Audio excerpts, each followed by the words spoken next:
यहोवा की शक्ति मुझ पर हुई और वह मुझ में से अपना आत्मा समवा कर बाहर ले गया और मुझे तराई के बीच खड़ा कर दिया। वह तराई हड्डियों से भरी हुई थी। तब उसने मुझे उनके चारों ओर घुमाया और तराई की ताह पर बहुत सी हड्डियां थीं और वे बहुत सूखी थी। तब उसने मुझसे पूछा, हे मनुष्य की संतान, क्या ये हड्डियां जी सकती हैं? मैंने कहा, हे परमेश्वर यहोवा, तू ही जानता है। तब उसने मुझसे कहा, इन हड्डियों से भविष्यवाणी करके कह, हे सूखी हड्डियां, यहोवा का वचन सुनो। परमेश्वर यहोवा तुम हड्डियों से यूं कहता है, देखो मैं आप तुम में सांस समवाऊंगा और तुम जी उठोगी। मैं तुम्हारी नसें उपजा कर मांस चढ़ाऊंगा और तुमको चमड़े में ढांपूंगा और तुम में सांस समवाऊंगा और तुम जी जाओगी और तुम जान लोगी कि मैं यहोवा हूँ। इस ज्ञान के अनुसार मैं भविष्यवाणी करके और मैं भविष्यवाणी कर ही रहा था कि एक आहट आई और भूइंडोल हुआ और वे हड्डियां इकट्ठी होकर हड्डी से हड्डी जुड़ गईं। मैं देखता रहा कि उनमें से नसें उत्पन्न हुई और मांस चढ़ा और वे ऊपर चमड़े से ढप गईं, परंतु उनमें सांस कुछ न थी। तब उसने मुझसे कहा, हे मनुष्य की संतान, सांस से भविष्यवाणी कर और सांस से भविष्यवाणी करके कह, हे सांस, परमेश्वर यहोवा यूं कहता है, चारों दिशाओं से आकर इन घात किए हुओं में समा जा कि ये जी उठें। उसकी इस आज्ञा के अनुसार मैंने भविष्यवाणी की। तब सांस उनमें आ गई और वे जी कर अपने अपने पांवों के बल खड़े हो गए और एक बहुत बड़ी सेना हो गई। फिर उसने मुझसे कहा, हे मनुष्य के संतान, हे हड्डियां इज़राइल के सारे घराने की उपमा है। वे कहते हैं, हमारी हड्डियां सूख गईं और हमारी आशा जाती रहीं।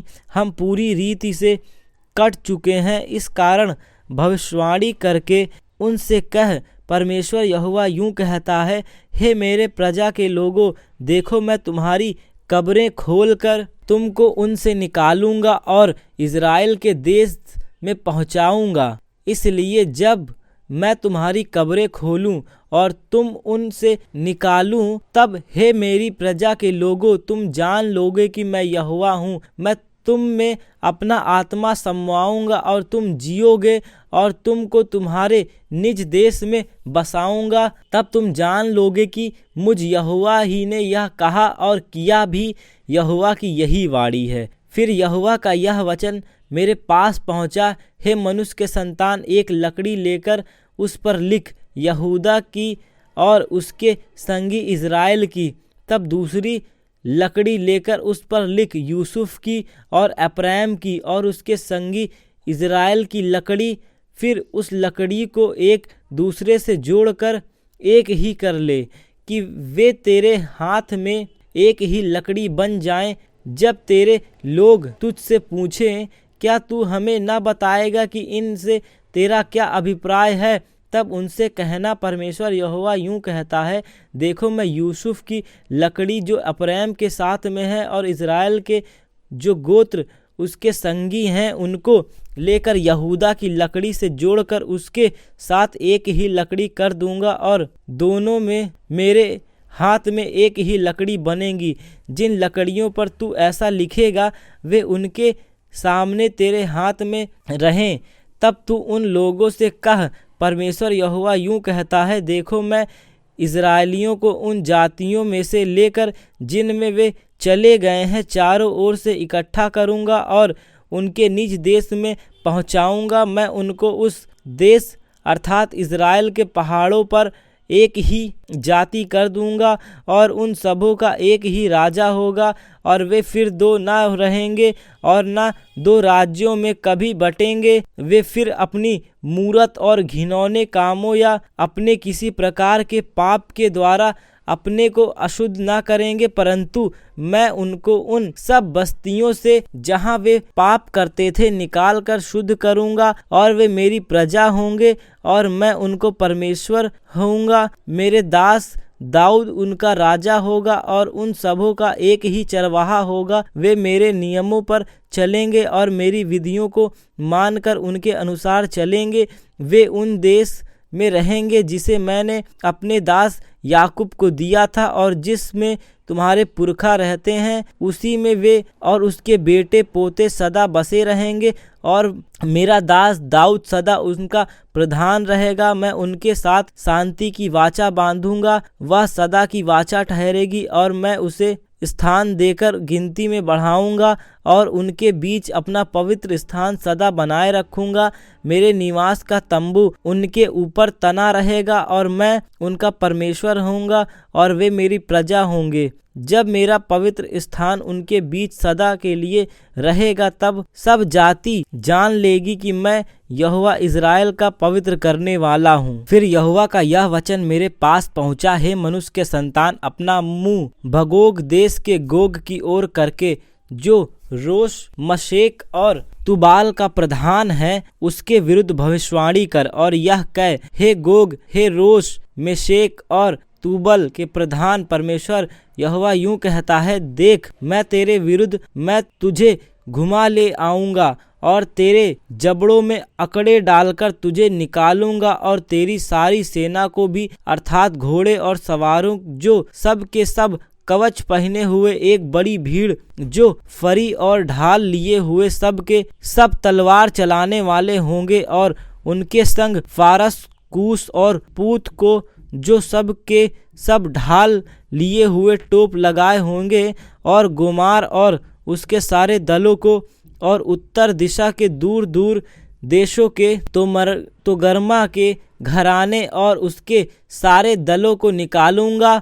तेरे संग बहुत से देश के लोग होंगे। देश के इसलिए तू तैयार हो जा, तू और जितनी भीड़ तेरे पास इकट्ठी हो तैयार रहना और तू उनका अगुआ बनना। बहुत दिनों के बीतने पर तेरी सुधि ली जाएगी और अंत के वर्षों में तू उस देश में आएगा जो तलवार के वश से छुटा हुआ होगा और जिसके निवासी बहुत सी जातियों में इकट्ठे होंगे, अर्थात तू इज़राइल के पहाड़ों पर आएगा जो निरंतर उजाड़ रहे हैं, परंतु वे देश देश के लोगों के वश में छुड़ाए जाकर सब के सब निडर रहेंगे। तू चढ़ाई करेगा और आधी के समान आएगा और अपने सारे दलों और बहुत देशों के लोगों समेत मेघ के समान देश में छा जाएगा। परमेश्वर यूं कहता है, उस दिन तेरे मन में ऐसी ऐसी बात आएगी कि तू एक बुरी युक्ति भी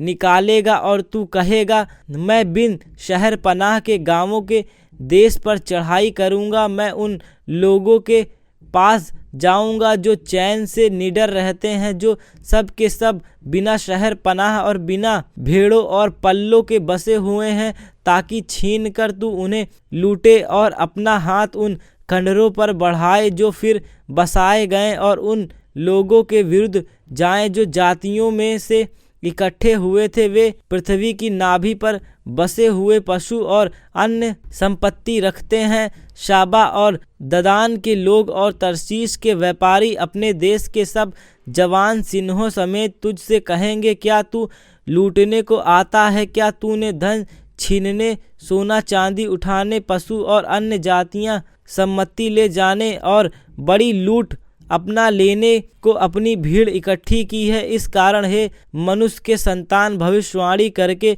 गोग से कह, परमेश्वर यहोवा यूं कहता है, जिस समय मेरी प्रजा इज़राइल निडर बसी रहेगी, क्या तुझे इसका समाचार ना मिलेगा? तू उत्तर दिशा के दूर दूर स्थानों से आएगा, तू और तेरे साथ बहुत सी जातियां के लोग जो सब के सब घोड़ों पर चढ़े हुए होंगे, अर्थात एक बड़ी भीड़ और बलवंत सेना। जैसे बादल भूमि पर छा जाता है, वैसे ही तू मेरी प्रजा इज़राइल के देश पर ऐसे चढ़ाई करेगा। इसलिए हे गोग, अंत के दिनों में ऐसा ही होगा कि मैं तुझसे अपने देश पर इसलिए चढ़ाई करवाऊंगा कि जब मैं जातियों के देखते तेरे द्वारा अपने को पवित्र ठहराऊं, तब वे तुझे पहचान लेंगे। परमेश्वर यहोवा यूं कहता है, क्या तू वही नहीं जिसकी चर्चा मैंने प्राचीन काल में अपने दासों अर्थात इज़राइल के उन भविष्यद्वक्ताओं द्वारा की थी, जो उन दिनों में वर्षा तक यह भविष्यवाणी करते गए कि यहोवा गोग से इज़राइल पर चढ़ाई करवाएगा। जिस दिन इज़राइल के देश पर गोग चढ़ाई करेगा, उसी दिन मेरा जलजलाहट मेरे मुख से प्रकट होगी। परमेश्वर यहोवा की यह वाणी है। मैंने जलजलाहट और क्रोध की आग में कहा कि निसंदेह उस दिन इज़राइल के देश में बड़ा भूकंप होगा। मेरे दर्शन से समुद्र की मछलियां और आकाश के पक्षी, मैदान के पशु और भूमि पर जितने जीव जंतु रेंगते हैं और भूमि के ऊपर जितने मनुष्य रहते हैं, सब कांप उठेंगे और पहाड़ गिराए जाएंगे और चढ़ाइयाँ नष्ट हो जाएंगी और सब दीवारें गिरकर मिट्टी में मिल जाएंगी। परमेश्वर यहोवा की यही वाणी है कि मैं उसके विरुद्ध तलवार चलाने के लिए अपने सब पहाड़ों को पुकारूंगा और हर एक की तलवार उसके भाई के विरुद्ध उठेगी। मैं मरी और खून के द्वारा उससे मुकदमा लड़ूंगा और उस पर और उसके दल पर और उन बहुत सी जातियों पर जो उसके पास होंगी मैं बड़ी झड़ी लगाऊंगा और ओले और आग और गंधक बरसाऊंगा। इस प्रकार मैं अपने को महान और पवित्र ठहराऊंगा और बहुत सी जातियों के सामने अपने को प्रकट करूंगा। तब वे जान लेंगी कि मैं यहोवा हूँ। फिर हे मनुष्य के संतान, गोग के विरुद्ध भविष्यवाणी करके यह कह, हे गोग के, हे रोश, मेशेक और तूबल के प्रधान, परमेश्वर यहोवा यूं कहता है, मैं तुझे घुमा ले आऊंगा और उत्तर दिशा के दूर दूर देशों से चढ़ा ले आऊंगा और इज़राइल के पहाड़ों पर पहुंचाऊंगा। वहां मैं तेरा धनुष तेरे बाएं हाथ से गिराऊंगा और तेरे तीरों को तेरे दाहिने हाथ से गिरा दूंगा। तू अपने सारे दलों और अपने सारे साथ की सारी जातियों समेत इज़राइल के पहाड़ों पर मार डाला जाएगा। मैं तुझे भांति भांति के मांसाहारी पक्षियों और वन पशुओं का आहार कर दूंगा। तू खेत में गिरेगा, क्योंकि मैं ही ने ऐसा कहा है।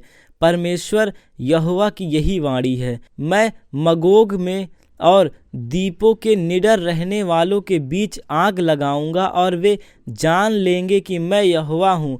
मैं अपनी प्रजा इज़राइल के बीच अपना नाम प्रकट करूंगा और अपना पवित्र नाम फिर अपवित्र न होने दूंगा।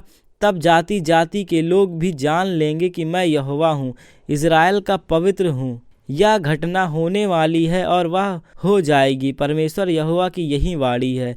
यह वही दिन है जिसकी चर्चा मैंने की थी। तब इज़राइल के नगरों के रहने वाले निकलेंगे और हथियारों में आग लगाकर जला देंगे। ढाल और फरी, धनुष और तीर, लाठी, बर्छे, सब को वे 7 वर्ष तक जलाते रहेंगे। इसके कारण मैं मैदान में लकड़ी न बिनेंगी, न जंगल में काटेंगे, क्योंकि वे हथियारों ही को जलाया करेंगे। वे अपने लूटने वालों को लूटेंगे और अपने छीनने वाले से छीनेंगे। परमेश्वर यहोवा की यही वाणी है। उस समय मैं गोग को इज़राइल के देश में कब्रिस्तान दूंगा। वह ताल की पूर्व ओर होगा। वह आने जाने वालों की तराई कहलाएगी और आने जाने वालों को वहाँ रुकना पड़ेगा। वहाँ सब भीड़ समेत गोग में मिट्टी दी जाएगी और उस स्थान का नाम गोग की भीड़ तराई पड़ेगा। इज़राइल का घराना उनको 7 महीने तक मिट्टी देता रहेगा, ताकि अपने देश को शुद्ध करे। देश के सब लोग मिलकर उनको मिट्टी देंगे और जिस समय तेरी महिमा होगी उस समय उनका भी नाम बड़ा होगा। परमेश्वर यहोवा की यही वाणी है।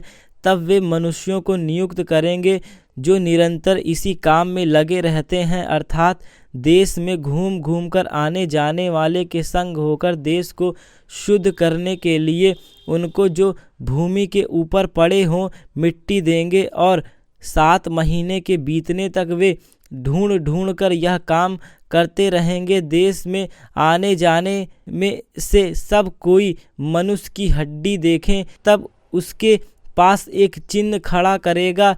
यह उस समय तक बना रहेगा जब तक मिट्टी देने वाले उसे गोग की भीड़ की तराई में गाड़ न दें। वहाँ के नगर का नाम हमोना है। यूं देश शुद्ध किया जाएगा। फिर हे मनुष्य के संतान, परमेश्वर यहोवा यूं कहता है, भांति भांति के सब पक्षियों और सब वन पशुओं को आज्ञा दे कि इकट्ठा होकर आओ मेरे इस बड़े यज्ञ में, जो मैं तुम्हारे लिए इज़राइल के पहाड़ों पर करता हूँ। हर एक दिशा से इकट्ठे हो कि तुम मांस खाओ और लहू पियो। तुम शूरवीरों का मांस खाओगे और पृथ्वी के प्रधानों का लहू पियोगे, और मेढ़े, मेमनों, बकरों और बैल का भी जो सब के सब बशान के लिए तैयार किए होंगे, मेरे उस भोज की चर्बी से जो मैं तुम्हारे लिए करता हूँ तुम खाते पीते अघा जाओगे और उसका लहू पीते पीते थक जाओगे। तुम मेरी मेज पर घोड़े सवारों, शूरवीरों और सब प्रकार के योद्धाओं से तृप्त होगे। परमेश्वर यहोवा की यही वाणी है। मैं जाति जाति के बीच महिमा प्रकट करूंगा और जाति जाति के सब लोग मेरे न्याय के काम जो मैं करूंगा, मेरे हाथ जो उन पर पड़ेगा देख लेंगे। उस दिन से आगे इज़राइल का घराना जान लेगा कि यहोवा हमारा परमेश्वर है। जाति जाति के लोग भी जान लेंगे कि इज़राइल का घराना अपने अधर्म के कारण बंधुआई में गया था, क्योंकि उन्होंने मुझसे ऐसा विश्वासघात किया कि मैंने अपना मुंह उनसे मोड़ लिया और उनको उनके बैरियों के वश में कर दिया, और वे सब तलवार से मारे गए। मैंने उनकी अशुद्धता और अपराध ही के अनुसार उनसे बर्ताव करके उनसे अपना मुंह मोड़ लिया था। इसलिए परमेश्वर यहोवा यूं कहता है, अब मैं याकूब की बंधुआई से लौटा लाऊंगा और इज़राइल के सारे घराने पर दया करूंगा, और अपने पवित्र नाम के लिए मुझे जलन होगी। तब उस सारे विश्वासघात के कारण जो उन्होंने मेरे विरुद्ध किया है वे लज्जित होंगे और अपने देश में निडर रहेंगे, और कोई उनको न डराएगा। जब मैं उनको जाति जाति के बीच में लौटा लाऊंगा और उन शत्रुओं के देशों में से इकट्ठा करूंगा, तब बहुत जातियों की दृष्टि में उनके द्वारा पवित्र ठहराऊंगा। तब वे जान लेंगे कि मैं यहोवा परमेश्वर हूँ, क्योंकि मैंने उनको जाति जाति में बंधुआ करके फिर उनके निज देश में इकट्ठा किया है।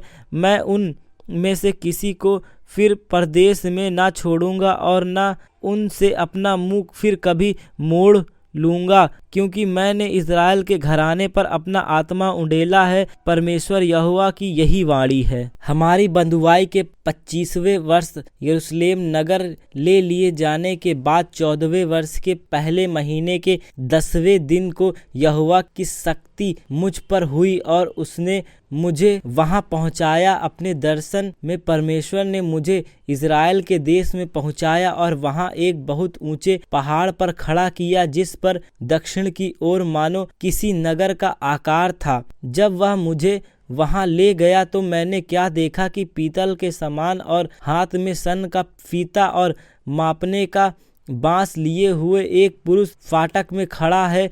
उस पुरुष ने मुझसे कहा, हे मनुष्य के संतान, अपनी आंखों से देख और अपने कानों से सुन, और जो कुछ मैं तुझे दिखाऊंगा उस सब का ध्यान दे, क्योंकि तू इसलिए यहाँ पहुँचाया गया है कि मैं तुझे ये बातें दिखाऊं, और जो कुछ तू देखे वह इज़राइल के घराने को बताए। देखो, भवन के बाहर चारों ओर एक दीवार है और उस पुरुष के हाथ में मापने का बांस था, जिसकी लंबाई ऐसे 6 हाथ की थी और साधारण हाथों से 14 भर अधिक था।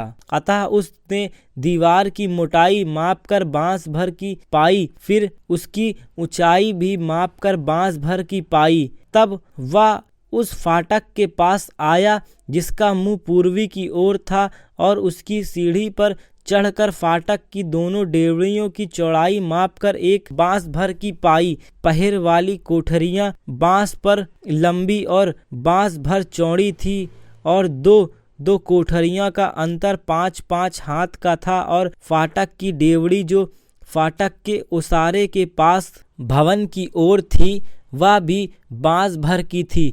तब उसने फाटक का वह ओसारा जो भवन के सामने था, माप कर बाँस भर पाया। उसने फाटक का ओसारा माप कर 8 हाथ का पाया और उसके खंभे 2-2 हाथ के पाए। और फाटक का ओसारा भवन के सामने था। पूर्वी फाटक के दोनों ओर 3-3 पहर वाली कोठरियाँ भी थी, सब एक ही माप की थीं और दोनों ओर के खंभे भी एक ही माप के थे। फिर उसने फाटक के द्वार की चौड़ी मापकर 10 हाथ की पाई और फाटक की लंबाई मापकर 13 हाथ की पाई। दोनों ओर की पहरे वाली कोठरियाँ के आगे हाथ भर का स्थान था। दोनों ओर कोठरियाँ 6-6 हाथ की थी। फिर उसने फाटक को एक ओर की पहर वाली कोठरियाँ की छत से लेकर दूसरी ओर से पहर वाली कोठरियाँ की छत तक मापकर 25 हाथ की दूरी पाई और द्वार आमने सामने थे।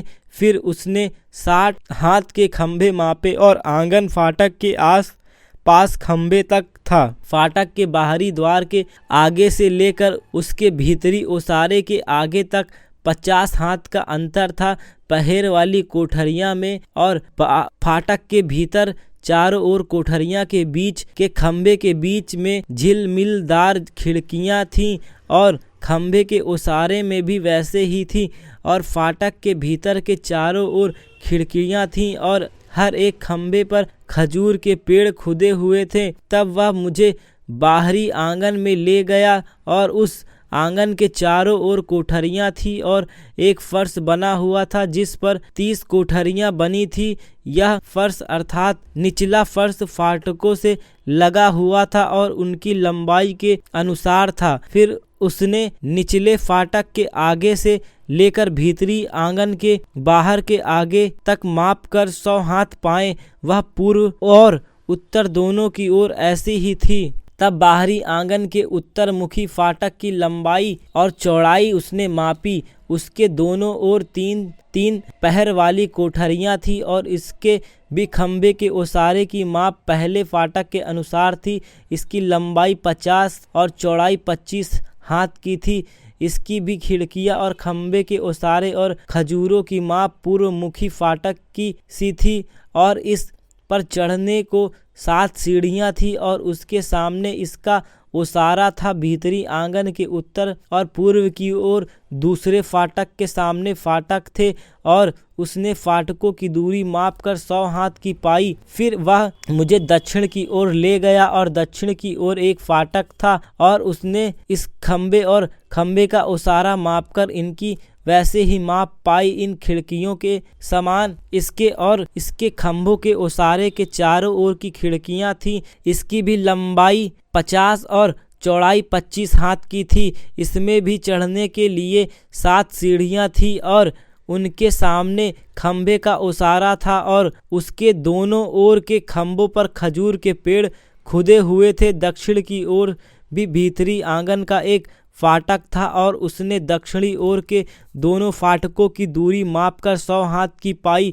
तब वह दक्षिणी फाटक से होकर मुझे भीतरी आंगन में ले गया और उसने दक्षिणी फाटक को मापकर वैसे ही पाया, अर्थात इसकी भी पहर वाली कोठरियाँ और खंभे और खंभों का ओसारा सब वैसे ही थे और इसके खंभे के ओसारे के भी चारों ओर खिड़कियां थी और इसकी भी लंबाई 50 और चौड़ाई 25 हाथ की थी। इसके चारों ओर के खंभे का ओसारा 25 हाथ लंबा और 50 हाथ चौड़ा था। इसका खंभे का ओसारा बाहरी आंगन की ओर था और इसके खंभे पर भी खजूर के पेड़ खुदे हुए थे और इस पर चढ़ने को 8 सीढ़ियां थी। फिर वह पुरुष मुझे पूर्व की ओर भीतरी आंगन में ले गया और उस ओर के फाटक को मापकर वैसे ही पाया।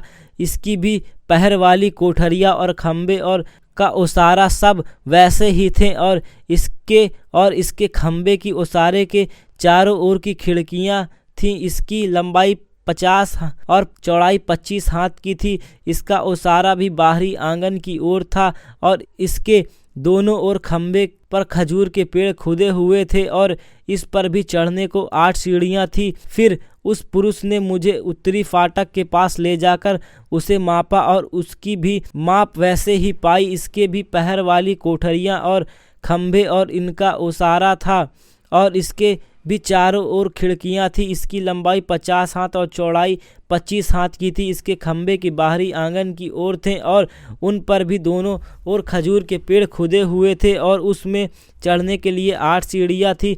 फिर फाटकों के पास के खंभों के निकट के द्वार समेत कोठरियाँ थीं जहाँ होम बलि धोया जाता था। होम बलि, पाप बलि और दोष बलि के पशुओं का वध करने के लिए फाटक के ओसारे के पास उसके दोनों ओर 2-2 मेज थे। फाटक की एक बाहरी अलंग पर अर्थात उत्तरी फाटक के द्वार की चढ़ाई पर 2 मेज थे और उसकी दूसरी बाहरी अलंग पर भी, जो फाटक के ओसारे के पास थी, 2 मेज थी। फाटक के दोनों ओर 4-4 मेज थी, तब मिलकर 8 मेजें थीं जो बलि पशु वध करने के लिए थी। फिर होम बलि के लिए तरासे हुए पत्थर की 4 मेजें थी जो 1.5 हाथ लंबी और 1.5 हाथ चौड़ी थी और हाथ पर ऊंची थी। उन पर होम बलि, मेल बलि के पशु को वध करने के हथियार रखे जाते थे। भीतर चारों ओर चौवे भर की अकड़ियाँ लगी थी और मेजों पर चढ़ावे का मांस रखा हुआ था। भीतरी आंगन के उत्तरी फाटक के बाहर गाने वाले की कोठरियाँ थी जिनके द्वार दक्षिण की ओर थे और पूर्व फाटक की ओर एक कोठरिया भी थी जिसका द्वार उत्तर की ओर था। उसने मुझसे कहा, यह कोठरी जिसका द्वार दक्षिण की ओर है उन याजकों के लिए है जो भवन की चौकसी करते हैं, और जिस कोठरी का द्वार उत्तर की ओर है वह याजकों के लिए है जो वेदी की चौकसी करते हैं। ये सदोक की संतान और लेवियों में से यहोवा की सेवा टहल करने को केवल ये ही उसके समीप जाते हैं। फिर उसने आंगन को मापकर उसे चौकोर अर्थात 100 हाथ लंबा और 100 हाथ चौड़ा पाया और भवन के सामने वेदी थी। फिर वह मुझे भवन के ओसारे में ले गया और ओसारे के दोनों ओर के खंभों को मापकर 5-5 हाथ का पाया और दोनों ओर फाटक की चौड़ाई 3-3 हाथ की थी।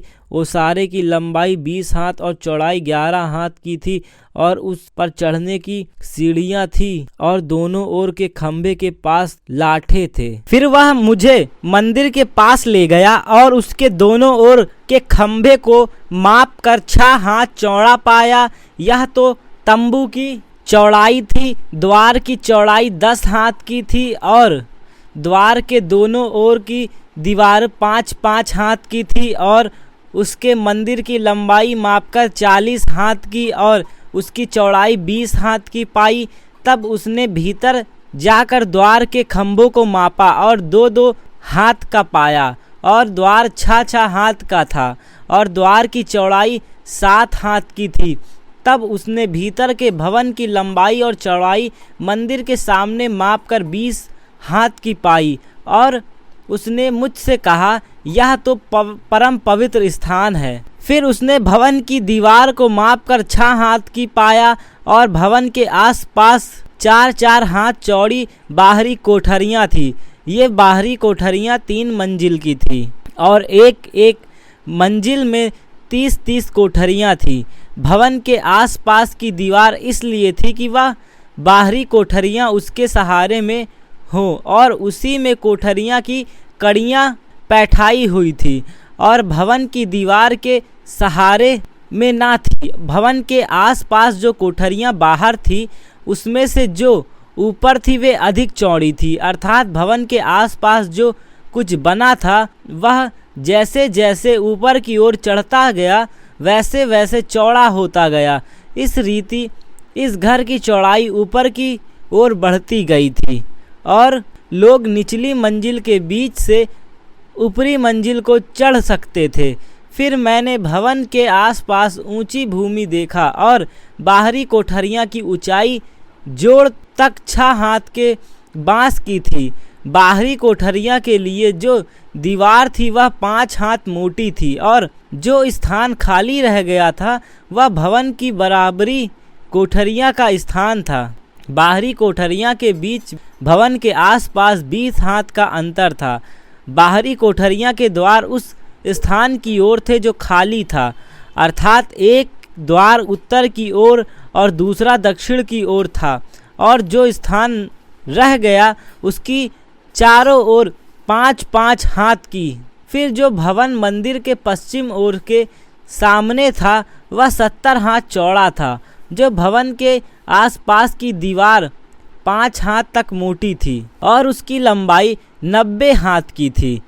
तब उसने भवन की लंबाई माप कर 100 हाथ की पाई और दीवारों समेत आंगन की भी लंबाई माप कर 100 हाथ की पाई। भवन का पूर्वी सामना और उसका आंगन 100 हाथ चौड़ा था। फिर उसने पीछे के आंगन के सामने की दीवार की लंबाई और जिसके दोनों ओर छज्जे थे माप कर 100 हाथ की पाई और भीतरी भवन और आंगन के उसारे को मापा।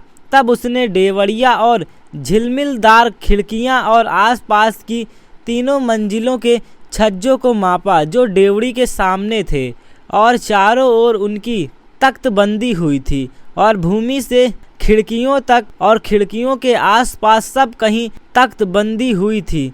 फिर उसके द्वार के ऊपर का स्थान भीतरी भवन तक और उसके बाहरी भी और आसपास की सारी दीवार के भीतर और बाहर भी मापा। उसमें करूब और खजूर के पेड़ ऐसे खुदे हुए थे कि दो दो करूबों के बीच एक एक खजूर का पेड़ था और करूबों के 2 मुख थे। इस प्रकार से एक एक खजूर की एक ओर मनुष्य का मुख बनाया हुआ था और दूसरी ओर जवान सिंह का मुख बनाया हुआ था। इस रीति सारे भवन के चारों ओर बना था। भूमि से लेकर द्वार के ऊपर तक करूब और खजूर के पेड़ खुदे हुए थे। मंदिर की दीवार इसी भांति बनी हुई थी। भवन के द्वारों के खंभों के चौकोर थे और पवित्र स्थान के सामने का रूफ मंदिर का सा था। वेदी काठ की बनी थी और उसकी ऊंचाई 3 हाथ और लंबाई 2 हाथ की थी और उसके कोनों और उसका सारा पाठ और अलंगे की काठ की थी। उसने मुझसे कहा, यह तो यहोवा के सम्मुख की मेज है। मंदिर और पवित्र स्थान के दोनों के 2 किवाड़ थे और हर एक किवाड़ में 2 मुड़ने वाले पल्ले थे। हर एक किवाड़ के लिए 2 पल्ले और जैसे मंदिर की दीवारों में करूब और खजूर के पेड़ खुदे हुए थे वैसे ही उसके किवाड़ों और में भी थे और ओसारे की बाहरी और लकड़ी की मोटी मोटी धरने थीं। ओसारे के दोनों ओर झिल्लिमदार खिड़कियां थीं और खजूर के पेड़ खुदे थे और भवन की बाहरी कोठरियां और मोटी मोटी धरने भी थी। फिर वह मुझे बाहरी आंगन में उत्तर की ओर ले गया और मुझे उन 2 कोठरियों के पास लाया जो भवन के आंगन के सामने और उसके उत्तर की ओर थी और 100 हाथ की दूरी पर उत्तरी द्वार था और चौड़ाई 50 हाथ की थी। भीतरी आंगन 20 हाथ सामने और बाहरी आंगन के फर्श के सामने 3 मंजिलों के छज्जे थे। कोठरियों के सामने भीतर की ओर जाने वाला 10 हाथ चौड़ा था मार्ग था और हाथ भर एक और मार्ग था और कोठरियों के द्वार उत्तर की ओर थे। ऊपरी कोठरियां छोटी थीं अर्थात छज्जों के कारण वे निचली और बीच की कोठरियों से छोटी थीं क्योंकि वे 3 मंजिल थीं और आंगनों के सामने उसके खंभे ना थे। इस कारण ऊपरी कोठरियां निचली और बीच की कोठरियों से छोटी थीं। जो दीवार कोठरियों के बाहर उनके पास थी अर्थात कोठरियों के सामने बाहरी आंगन की ओर थीं, उनकी लंबाई 50 हाथ की थी क्योंकि बाहरी आंगन की कोठरियाँ 50 हाथ लंबी थी और मंदिर के सामने अलंग की 100 हाथ की थी। इन कोठरियों के नीचे पूर्व की ओर मार्ग था और लोग बाहरी आंगन से इनमें जाते थे। आंगन की दीवार की चौड़ाई में पूर्व की ओर अलग स्थान और भवन दोनों के सामने कोठरियाँ थी। उनके सामने का मार्ग उत्तरी कोठरियों के मार्ग सा था। उनकी लंबाई चौड़ाई बराबर थी और निशान और ढंग उनके द्वार के थे। दक्षिण कोठरियों के द्वारों के अनुसार मार्ग के सिरे पर द्वारा था अर्थात पूर्व की ओर दीवार के सामने जहाँ से लोग उनमें प्रवेश करते थे। फिर उसने मुझसे कहा, ये उत्तरी और दक्षिणी कोठरियाँ जो आंगन के सामने हैं वे ही पवित्र कोठरियाँ हैं जिनमें यहोवा के समीप जाने वाले याजक परम पवित्र वस्तुएं खाया करेंगे। वे परम पवित्र वस्तुएं और अन्य बलि और पाप बलि और दोष बलि वहीं रखेंगे, क्योंकि वह स्थान पवित्र है। जब जब याजक लोग भीतर जाएंगे तब तक निकलने के समय वे पवित्र स्थान से बाहरी आंगन में यूं ही निकलेंगे, अर्थात वे पहले अपनी सेवा टहल के वस्त्र पवित्र स्थान में रख देंगे, क्योंकि ये कोठरियां पवित्र हैं। तब वे दूसरे वस्त्र पहनकर साधारण लोग के स्थान में जाएंगे। जब वह भीतरी भवन को माप चुका तब मुझे पूर्व दिशा के फाटक के मार्ग से बाहर ले जाकर बाहर का स्थान चारों ओर मापने लगा। उसने पूर्वी ओर को मापने के बाँस से मापकर 100 बाँस का पाया। तब उसने उत्तरी ओर को मापने के बाँस को मापकर 500 बाँस का पाया। तब उसने दक्षिणी ओर को मापने के बाँस से मापकर 500 बाँस का पाया और पश्चिमी ओर की मुड़कर उसने मापने के बाँस से मापकर उसने 500 बाँस का पाया। उसने उस स्थान की चारों सीमाएं मापी और उसके चारों ओर एक दीवार थी। वह 500 बाँस लंबी और 500 बाँस चौड़ी थी और इसलिए बनी थी कि पवित्र और सर्वसाधारण को अलग अलग करे।